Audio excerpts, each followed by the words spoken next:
I did the camera when you started. All right, guys, what is up? It is Cody from the Texas Roadshow Shop coming at you with a video of a recap of all the cards that we got from the Chantilly card show in Chantilly, Virginia, just out of DC a couple weeks ago.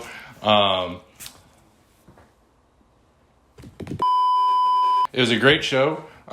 Vintage was really good. I think overall, it's probably a good show for like set builders and like low to mid grade vintage guys. I think that's a good show. I think at the end of my video, I rated it like a 6 out of 10.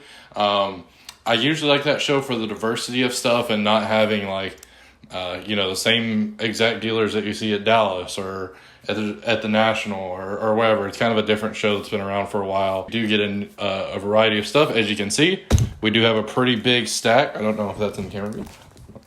Have a pretty big stack of cards of stuff that we purchased at the Chantilly Card Show. And if you missed that video, be sure you click on the link that Chase is going to put at the end of the video or in one of these corners, whichever order he does, to make sure that you see all the footage of the deals we passed on, the deals we bought, and so on and so forth. But without further ado, let's get into the cards we picked up. This is where the fun begins. All right, so first up, it's going to be a 2017 Prism Mosaic Orange Donovan Mitchell PSA 10. Now, these are not numbered, but early of the year Mosaic cards, especially of superstars and rookies, have a much lower pop than current Mosaic stuff and really any product in the 2017 and even the 2018 products, as it was a newer product and there wasn't a huge production and huge manufacturing and production of cases and boxes during that time. Keep in mind that was during a time where boxes were, I think Mosaic dropped at like $100 or $120 a box, were fairly readily available. Obviously, that is not the point in the industry we're at now, and the pop reports on the new Mosaic stuff are definitely a lot higher. So this, next up, is a 2019 Prism Red RJ Barrett 9.5. It is numbered 48 out of 299. Now, this isn't a card that we are going to the show after. We weren't specifically going after the Donovan Mitchell, and some of these cards weren't specifically specific. What up? It's Parky Pig. They call me P-double-L-G. Specifically going after, but we were looking for those players, or we were looking for that set because we know the pop numbers are low on them, so on and so forth. But this was just kind of an incident where they had the card stickered at a price that was well below the sell value of the card, and we scooped it up. And a lot of times that is something that you can do at a show when you walk around. Maybe a dealer priced the cards out 2 or 3 weeks ago.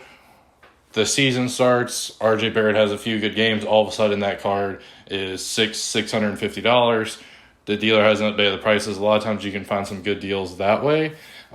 Very similar to what we did on a bunch of these other cards coming up. But next up, we actually got 2 of these. I'm going to show these off side by side. We actually got 2 of these. Select Field Level Silver Kyler Murray PSA 10s. Our Field Level is going to be the lowest pop and lowest print run of all the select parallels. And Kyler Murray was definitely a guy that we set our sights on to buy at this show. And obviously it's paying dividends. Cardinals are having a great season. And I think that Kyler Murray is probably the leader for the MVP. If not, he's in the top 2 or 3 guys in the MVP race right now in the NFL. This is going to be another card that really didn't go in looking for Sean Kemp stuff, but I saw this, and honestly, this price isn't that far off, but I think this is kind of a long-term hold that you look at. 1990 Fleer isn't really a sought-after set. I think Sean Kemp, if I'm not mistaken, is the best rookie in that class, and then you get PSA 10 on it. Obviously, PSA 10s from 1990 are way more rare than PSA 10s in 2021. And when you get a guy like Sean Kemp, it's kind of crazy if you look at the prices of like a Bol, for example. And, I like Bol. I think if he was on a different team, he may have a different career trajectory. But I don't think Bol is going to be as good as Sean Kemp. And when they have comparable prices at PSA 10, and sometimes Bol is even more expensive, definitely go with Sean Kemp. And that's what we did here. So I think we ended up picking 1, 2, 3, 4, 5, 6. We got 6 total of these. Like I said, I think we paid $45 or $50 on them a piece.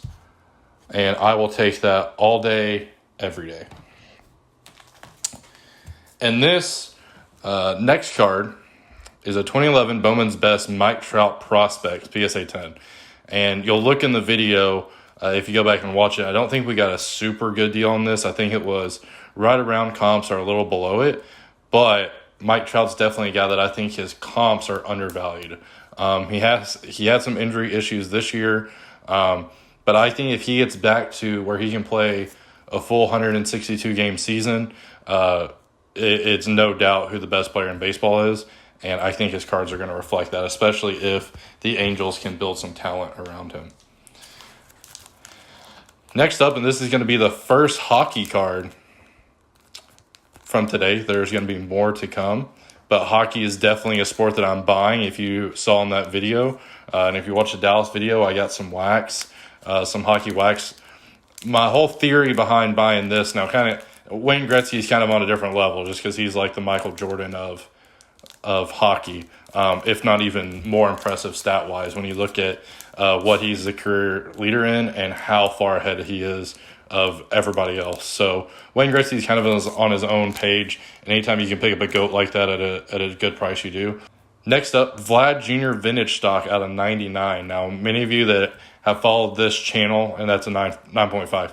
Many of you that have followed this channel, see it's numbered 83 of 99, know that I am a sucker for rookie vintage stock cards just because they are so hard to pull. When you look at like the production numbers for like 2019 Topps Update, like this example, how many boxes were made of that, it is so tough to pull, not just pull a vintage stock, but to pull a vintage stock of also a key rookie, and then for it to be in gem condition is definitely a hard thing to do. And I think I ended up getting this for like $500, and I don't think there were comps on it at the time.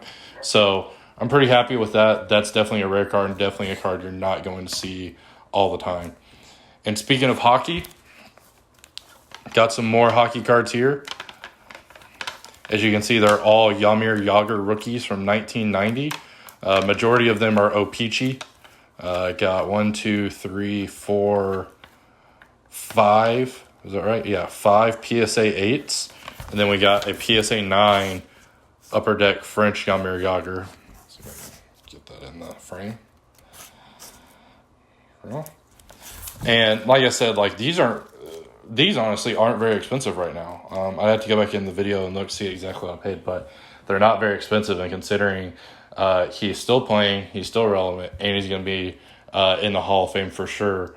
I mean, at the price point he's at now, it just seemed like a no-brainer buy. Plus, I got him, since I bought all of them that he had, I even got him at even a better deal. And actually here is a PSA 10 Upper Deck Jaromir Jagr. And I got that from a different dealer later on in the show. Next up are going to be the 2 biggest cards that I bought this trip. One is modern, and this is a Mike Trout. Real one, red ink from Topps Heritage, 2016 Topps Heritage, 9.5, 10, and it's actually a True Gem Plus with 3 9.5s and a 10. On-card auto out of 67. I paid less. I don't remember what exactly I paid, but I know it was less than the sticker price. But again, Trout had some injury struggles, but I think when healthy is the best player in Major League Baseball. So I'm trying to buy up as much Mike Trout stuff as I can right now. But next purchase, and the last card that we're going to show here in our recap video, I'll take it out of the sleeve because the sleeve's a little dirty, but was my favorite pickup of the entire show and really the reason why I go to the Chantilly show when possible. And it's a 1939 play ball Ted Williams SGC 50, which is for them is an equivalent to a 4. But I mean, when you look at the card, it looks like it's in pretty good shape, front and back. Obviously, some corner wear down there. I mean, it's a 1939 play ball. It's going to be really tough to find these in super high grade. I think I paid $5,800. I think I know it was somewhere around $6,000 is what I paid on this, which is below comps. It is below comps and it is below VCP. And for y'all that don't know, VCP is vintagecardprices.com, and they are my favorite site to use for vintage cards because there's a lot of factors that go into vintage cards. So one time a PSA 7 of a card may sell for $1,000, and then a PSA 7 may sell literally 3 days later for $1,400, and then one may sell for like $800. And there's a lot of things that go into vintage. Most vintage collectors prefer centering, and they don't care what the corners or edges look like. If it's a 7 and it's dead centered, that's what's going to bring you the most money. That's a typical good rule of thumb. As you can see, this really isn't bad centering for a 4, I didn't think. But that is why you go to Chantilly. I can tell you, I don't think I even saw one of these in Dallas. Chase is sitting behind the camera. He's shaking his head no. And that's the thing. Like, that's why you go to Chantilly, because those are the cards that you can find there. So that being said, thanks for watching this video. We have a Dallas video coming out next of our recap there. Be sure to watch all of our show vlogs from Chantilly and from Dallas. Be sure you like the video, subscribe, leave a comment down below what your favorite pickup was for us, maybe what your least favorite pickup was. Maybe it was a pickup that you don't agree with. Maybe you don't see hockey having a long-term future like me. And hey, that's all good. We accept all criticism greatly here at Texas Roadshow Shop. We just love communicating, hanging out, and going back and forth with fellow collectors. So thanks for watching, guys, and I'll catch you in the next one.